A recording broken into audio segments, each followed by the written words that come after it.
میرے مقالے کا عنوان ہے ادبی تاریخ نویسی میں تذکروں کی ناگزیریت کا سوال اور حنیف نقلی۔ اس بات میں شک کی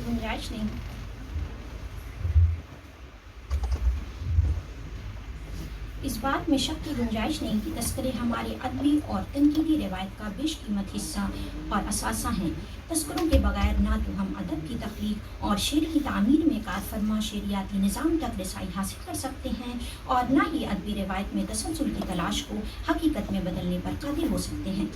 یہ تذکرے ہی ہیں جو ہمیں ہماری شاعری کو اس کی اپنی ایجاد کردہ اصطلاحات اور شعری تصورات کی روشنی میں سمجھنے کا موقع فراہم کرتے ہیں۔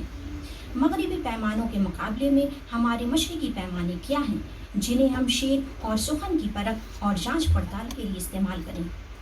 ہمارے یہاں کلاسیکی ادبی اصناف کو خلق کرنے والے ان اصناف سے کون سے ادبی کام نکال رہے تھے یا پھر کس تصور کے پیش نظر وہ لکھ رہے تھے؟ ان تمام باتوں کا علم ہمیں تذکروں سے ہی حاصل ہوتا ہے۔ تذکرہ نگاروں کی ان آراؤں سے حاصل ہوتا ہے جو وہ کسی شاعر کے مجموعی کیف و کم کے بارے میں ظاہر کرتے ہیں۔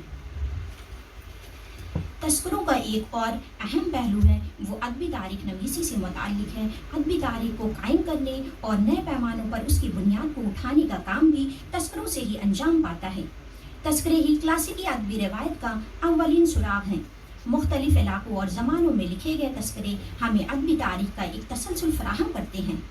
وہ یہ بتاتے ہیں کہ ہر عہد کے تذکروں میں کون سے ایسے شعراء ہیں جو تواتر کے ساتھ مرکوز ہوتے آئے ہیں، کس شاعر کا رنگ شاعری کیا ہے یا پھر کس رنگ کے لیے وہ معروف تھا۔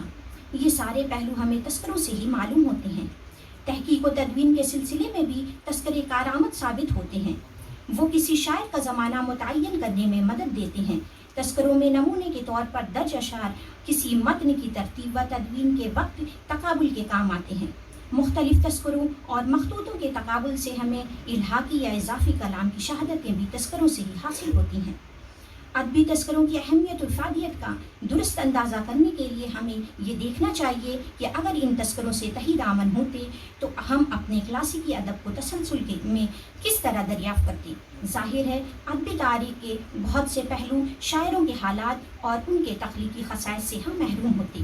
حنیف نقوی لکھتے ہیں تذکروں نے ایسے بے شمار فنکاروں کو بے نام و نشان ہونے سے بچا لیا ہے جن کے کارنامے یا تو کسی وجہ سے مدون نہ ہو سکے یا مدون ہونے کے بعد ضائع ہو گئے۔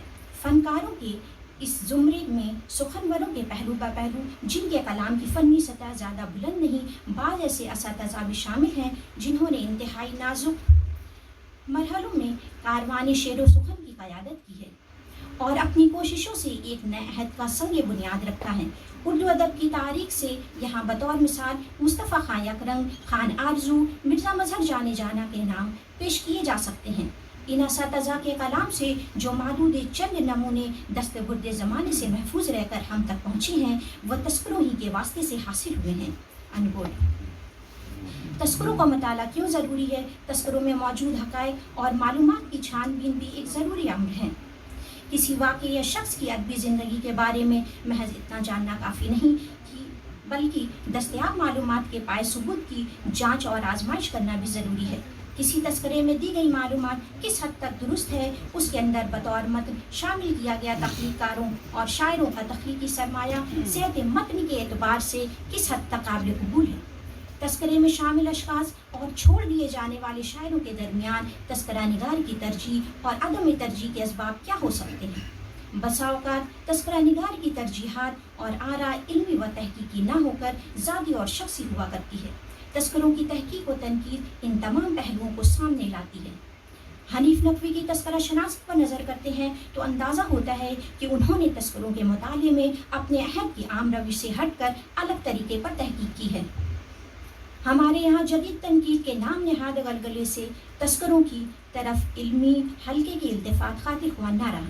اسے گراں قدر سرمایہ خیال کرنے کے بجائے معلومات کا ذخیرہ اور تنقیدی بصیرت سے خالی توصیفی جملوں کا مجموعہ خیال کیا جاتا رہا۔ تذکروں کے بارے میں بہت سی رائے ایسی ظاہر اور عام کی گئیں جن سے تذکروں کی واقعی اہمیت اور افادیت کا پہلو بے توجہی کا شکار ہوتا رہا اور تذکرے کم وقت یا بے وقت بھی خیال کیے جاتے رہے۔ حنیف نقوی نے تذکروں کے بارے میں اس زاویہ نظر کو نہ صرف غلط ثابت کیا بلکہ تذکروں کے ٹھوس مطالعے سے ادبی تاریخ کے لیے ان کی ناگزیریت، اہمیت، مقامی و ہندوستانی تنقیدی شعور سے آگہی کے لیے اس کی لازمیت کو روشن کیا۔ بہت ہی جامع انداز میں تذکرہ نگاری کے لغوی مفہوم، اصطلاحی معنی وغیرہ پر بحث کرتے ہوئے مصنف نے بیاض اور تذکرے کے فرق کے ساتھ ساتھ ادبی تاریخ اور تذکرے کے امتیازات کو بھی نشان زد کیا ہے۔ تذکرے کیوں لکھے جانے شروع ہوئے؟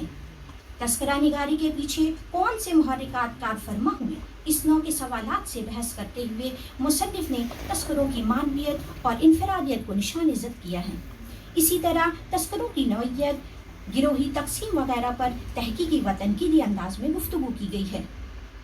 فی زمانہ تذکرہ نگاری کا سلسلہ منتہا ہو چکا اور اب اس کی جگہ ادبی تاریخ نے لے لی، لیکن سلسلے کے منتہا ہو جانے سے تذکروں کی قدر و قیمت اور اہمیت کم نہیں ہوتی بلکہ وہ ادب کی تاریخ کو سمجھنے اور جاننے کے لیے ناگزیر ہوتے ہیں۔ ان کے نزدیک ادبی تاریخ اسلاف کے کارناموں اور علمی و شعری سرمائے سے واقفیت بہم کرنے کا دوسرا راستہ تلاش نہیں کر سکتی۔ آج بھی ہمارا بیشتر کلاسیکی سرمایہ اپنے متعدد تصریحات اور معلومات کا دفتر تذکروں ہی میں بند رکھتا ہے۔ یہ سرمایہ بیاضوں، نسخوں، دستاویزات اور مختلف اہم ماخذ کی مدد سے تذکروں میں یکجا کر کے محفوظ کیا گیا۔ بہت سارے کلاسیکی شاعروں کا وجود ہماری ادبی تاریخ میں تذکروں کا رہین منت ہے۔ اگر تذکرے نہ ہوتے تو بہت ممکن تھا کہ کئی کلاسیکی شعراء آج گوشۂ گمنامی میں ہوتے۔ تذکرہ نگاروں کے یہاں ایک ترتیب اور تنظیم کا بھی اہتمام ملتا ہے۔ اس ترتیب اور تنظیم سے مختلف تذکروں کے درمیان ہمیں فرق اور تفاوت بھی دیکھنے کو ملتا ہے۔ اس اختلاف نے تذکروں میں ایک طرح کا تنوع اور رنگا رنگی بھی پیدا کی ہے، جس سے مختلف شاعروں کے احوال کے تقابل کی صورت بھی پیدا ہو گئی ہے۔ کئی محققین نے تذکروں کو گروہ میں تقسیم کیا ہے۔ حنیف نقوی نے اس روش سے انحراف کرتے ہوئے دوسرا طریقہ اختیار کیا اور سید عبداللہ محی الدین قادری زور اور دوسرے ناقدین سے انحراف کرتے ہوئے اردو تذکروں کی تقسیم اغراض و مقاصد کے اعتبار سے کی۔ انہوں نے تذکروں کو 3 حصوں میں تقسیم کیا۔ پہلے حصے میں انہوں نے تعارفی تذکرے لکھے، یعنی جن کے لکھنے والوں کے پیش نظر یہ بات تھی کہ وہ اساطین شاعروں کو متعارف کرائیں۔ دوسری قسم ایسے تذکروں کی ہے جو جوابی اور انتخابی نوعیت کے ہیں، یعنی ابتدائی تذکروں کے وجود میں آنے کے بعد کچھ تذکرے ان کے جواب میں لکھے گئے اور کچھ منتخب شعراء کو پیش نظر رکھ کر لکھے گئے۔ حنیف نقوی نے تعارفی تذکرے کو 2 حصوں میں منقسم کیا ہے۔ حنیف نقوی کی یہ تقسیم اتنی سائنٹیفک اور جامع ہے کہ تقریباً تمام تذکرے اس تقسیم یا درجہ بندی کے تحت آ جاتے ہیں۔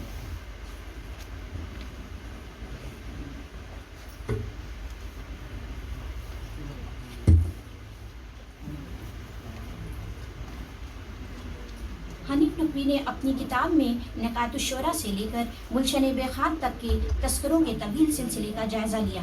اس جائزے میں وہ تذکروں کی تاریخی اہمیت کو ثابت کرتے ہیں۔ ہمارے متقدمین شعراء کے بارے میں تذکرے جو ناگزیر مواد فراہم کرتے ہیں، وہ اس کے بارے میں بتاتے ہیں کہ اگر تذکروں کا سرا ہمارے ہاتھ نہ ہوتا تو وہ معلومات ہمارے ہاتھ نہ آتی۔ وہ تذکرے کو نہ تاریخ کا بدل قرار دیتے ہیں، نہ ہی اسے سوانح مانتے ہیں، بلکہ اسے آزاد صنف کے طور پر قبول کرتے ہیں۔ وہ تذکروں کو کمیوں اور خامیوں سے مبرہ قرار نہیں دیتے، نہ ہی یہ باور کراتے ہیں کہ تذکرے ہماری ضروریات کو پورا کرتے ہیں۔ معلومات کے نقص اور غلط بیانیوں کے عوائق پر بھی نظر رکھتے ہیں۔ وہ تمام تذکروں کے مجموعی تقابلی مطالعے سے حاصل ہونے والے قدیم تاریخ ادب کے شعور کے بارے میں یہ خیال کرتے ہیں کہ یہ صرف تذکروں سے حاصل ہو سکتا ہے۔ وہ شعراء اردو کے بعض تذکروں کو لسانی و ادبی شعور کے ساتھ قدیم و کلاسیکی شاعری کے لیے تاریخ کا اہم حصہ قرار دیتے ہیں۔ وہ رقم تراز ہیں۔ اقتباس کو چھوڑتے ہوئے میں آخری پیرے پہ اپنی بات مکمل کرنا چاہوں گی۔ حنیف نقوی تذکروں کو محض ادبی تاریخ کے لیے مفید خیال نہ کرتے تھے، وہ ان کی لسانی تہذیبی نوعیت کا گہرا احساس و ادراک رکھتے تھے۔ وہ ایران کی لسانی اجارہ داری سے آزادی کا زینہ تصور کرتے تھے۔ کہ تذکروں نے اپنی مقامی روایت کو روشن کر کے ہمیں اپنی مقامی زبان پر اعتبار و اعتماد کرنے کا سلیقہ سکھایا تھا۔ اس طرح سے تہذیبی ہم آہنگی اور مختلف طبقات کے ارتباط باہم کی ذہنی و فکری بنیاد مستحکم ہوئی، یکجہتی کا چہرہ سامنے آیا۔ تذکروں نے تنقید کا بھی ایک تصور دیا، زبان کا ایک معیار بنایا، اچھی شاعری کے لوازم کے بارے میں ایک نظریہ دیا۔ سوانحی اور تاریخی عناصر بھی تذکروں سے حاصل ہوئے۔ تذکرے جس زمانے میں لکھے اس زمانے کے آداب مجلسی اور اخلاقی معیار و اقدار پر بھی تذکروں نے روشنی ڈالی۔ اس طرح ہم دیکھیں تو ادبی تاریخ اور لسانی تہذیب کو قلم بند کرنے کے لیے مطلوب مختلف عناصر کی فراہمی میں تذکروں نے اہم کردار ادا کیا۔ تذکروں کی ان تمام خوبیوں کو واضح کرنے اور ان کی تحقیقی قدر و قیمت کا تعین کرنے کے لحاظ سے یہ نہ صرف وقی بلکہ نادر تحقیق کا درجہ رکھتا ہے۔ شکریہ۔